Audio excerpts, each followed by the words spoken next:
हीर चौपता खंड खीर मखण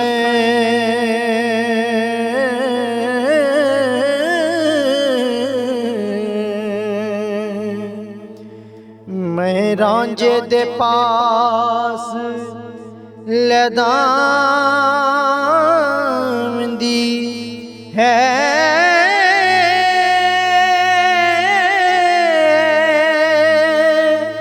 तेरे वास्ते जो मैं भाल थकी ओ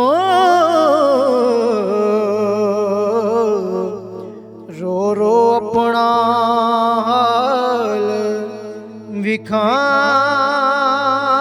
विखावंदिए कह दो ढूंढ दखो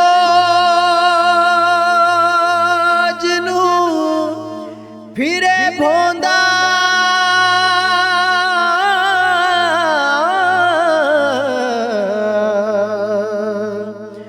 बस चूरी दी बेलियों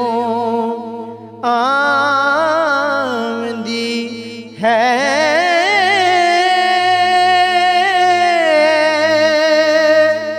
वारस शामिया वेखो टंग लंगी ओ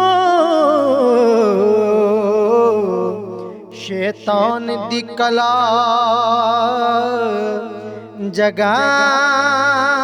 जगांदी है हीर गई जा नदी वल लैण पानी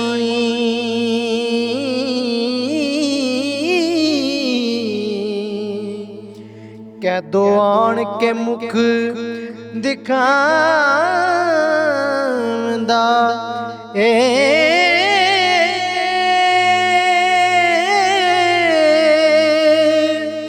असी भुख ने बहुत हैरान कीते ओ आन सवाल खुदाई दा पावंदा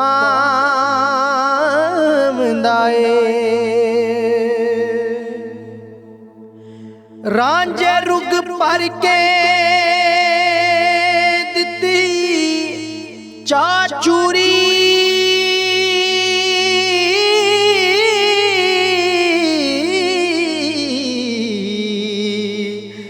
लैके तुरत ही पिंड नूं दांदा ए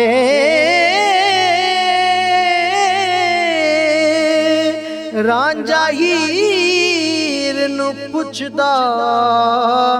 ए लंगा ओ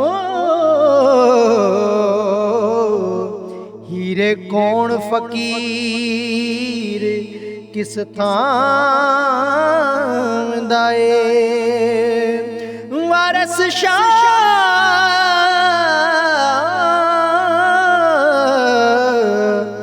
मियाँ जिवें पुछ के ते